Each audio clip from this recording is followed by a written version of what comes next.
બધાને આ બીક છે. પેલી ઈચ્છા એ હોય કે બધા મને ઓળખે. અહીં જેટલા બેઠા છો બધાના હૃદયમાં છે કે બધા મને ઓળખે, પણ અંદરથી ડર લાગે છે કે મને ઓળખી ન જાય કોઈ. બધાની ઈચ્છા છે મને ઓળખે, પણ અંદરથી ડર છે કે મને ઓળખી ન જાય.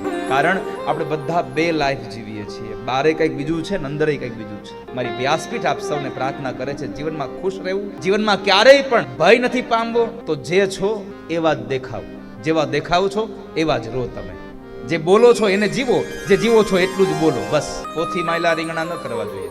આ તો આપણે તો ખવાય. ઠાકોરજીને બધી ખબર છે. તમારા મનમાં કોઈના પ્રત્યે કોઈ સારો ભાવ ચાલતો હશે, તમે કોઈને નહીં કહો તોય વાંધો નથી, કહો તોય વાંધો નથી, પણ કૃષ્ણને ખબર છે. પ્રભુ જાણે છે બધું. અને તમને કદાચ એમ હોય કે આવું કે છે, આમાં ક્યાં જાણતા હશે, તો તમે મંદિરમાં જઈને મને બતાવો. લ્યો જોરથી કોઈ કીધું મારી દીકરીને સારો ઘરવાળો દેજો, મનમાં જ બોલો છો, કોઈ સાંભળે છે ને? હા, તો બસ તન કી જાને મન કી જાને, જાને ચિત્ત કી ચોરી.